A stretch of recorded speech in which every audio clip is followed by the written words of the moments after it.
എല്ലാ കണ്ണുകളും കാതുകളും ഇന്ന് പുതുപ്പള്ളിയിലായിരുന്നു.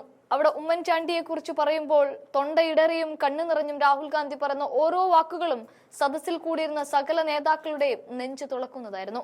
മിഷൻ 2026 കടക്കുമ്പോൾ നിലമ്പൂർ തെരഞ്ഞെടുപ്പിന്റെ വിജയത്തിളക്കമടക്കം കോൺഗ്രസ് ഒരു നിർണായക ശക്തിയായി മാറിയിരിക്കുന്ന സമയത്താണ് രാഹുൽ ഗാന്ധി സതീശനെയും ചെന്നിത്തലയെയും വേദിയിലിരുത്തിക്കൊണ്ട് കണക്കിന് കൊടുക്കുന്നത്.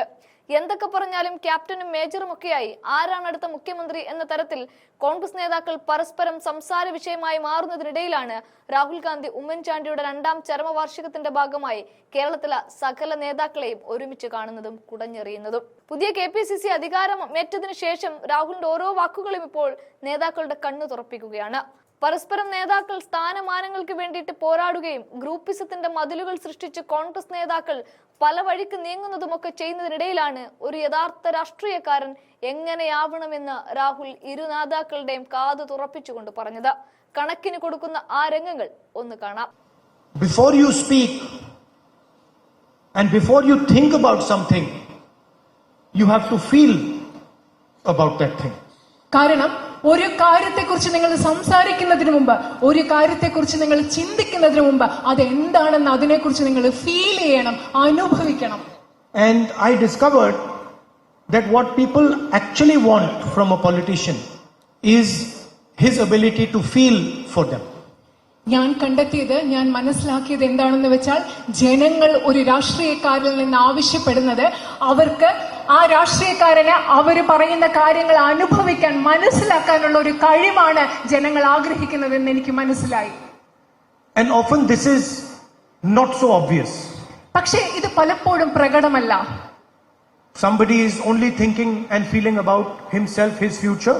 He can give a good speech. ഉദാഹരണത്തിന് ഒരാള്, ആ വ്യക്തി സ്വയം തന്നെ കുറിച്ച് മാത്രം ചിന്തിക്കുന്നു, തന്റെ ഭാവിയെ കുറിച്ച് മാത്രം ചിന്തിക്കുന്നു, ആ വ്യക്തിക്ക് നല്ലൊരു പ്രസംഗം നൽകാൻ സാധിക്കും. Somebody is thinking deeply about some subject because he wants to impress people. He can impress people. ആളുകളുടെ ഇഷ്ടം കിട്ടാൻ വേണ്ടി ഒരു വ്യക്തിക്ക് ഒരു സബ്ജക്റ്റിനെ കുറിച്ച്, ഒരു വിഷയത്തെ കുറിച്ച് വളരെ നന്നായി സംസാരിക്കാൻ സാധിക്കും. But feelings are something that comes from inside. പക്ഷേ വികാരങ്ങൾ എന്ന് പറയുന്നത് മനുഷ്യന്റെ ഉള്ളിൽ നിന്ന് വരുന്നതാണ്. It's an act of humility. വികാരങ്ങൾ എന്ന് പറയുന്നത് വിനയത്തിൽ നിന്നുണ്ടാകുന്ന ഒരു പ്രവൃത്തിയാണ്. So when you see a farmer, do you see a farmer or do you see a human being?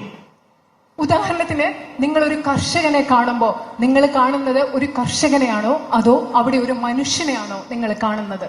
Do you feel the fear that he is feeling because it might not rain? മഴ പെയ്യുന്നില്ല എന്നോർത്ത് അദ്ദേഹത്തിന്റെ ഉള്ളിൽ, ആ കർഷകന്റെ ഉള്ളിൽ തോന്നുന്ന ഭയം നിങ്ങൾക്ക് അനുഭവിക്കാൻ, നിങ്ങൾക്കത് തോന്നാൻ സാധിക്കുന്നുണ്ടോ? Do you feel how he feels about his children when he goes to sleep? അദ്ദേഹം ഉറങ്ങാൻ പോകുമ്പോൾ, ആ കർഷകൻ ഉറങ്ങാൻ പോകുമ്പോൾ തന്റെ കുട്ടികളെ കുറിച്ച് അദ്ദേഹം എന്താണ് ചിന്തിക്കുന്നതെന്ന് നിങ്ങൾക്ക് മനസ്സിൽ തോന്നാൻ കഴിയുന്നുണ്ടോ? In Wayanad, there's a lot of man-animal conflict. വയനാട്ടിൽ മനുഷ്യ വന്യജീവി സംഘർഷം ധാരാളമായിട്ടുണ്ട്. And people get killed by tigers, by elephants. കടുവകളും ആനകളും ഒക്കെ, കാട്ടാനകളും ആനകളും ഒരുപാട് മനുഷ്യരെ അവിടെ കൊല്ലുന്നുണ്ട്. You can go there and say, yes, we are going to fight man-animal conflict. അവിടെ പോയി, വയനാട്ടിൽ പോയി നിങ്ങൾക്ക് പറയാൻ പറ്റും, ഞങ്ങൾ ഇവിടെ മനുഷ്യ വന്യജീവി സംഘർഷത്തിനെതിരെ ഞങ്ങൾ പൊരുതാൻ പോവുകയാണെന്ന് പറയാൻ സാധിക്കും. And you can give a speech about some smart idea about how you are going to do it. നിങ്ങൾക്ക് അത് മാത്രമല്ല, അവിടെ പോയി ഞാൻ എങ്ങനെയാണ് അത് ചെയ്യാൻ പോകുന്നതിനെ എന്നെ കുറിച്ച് വളരെ മികച്ച ഒരു പ്രസംഗം അവിടെ നടത്താൻ നിങ്ങൾക്ക് സാധിക്കും.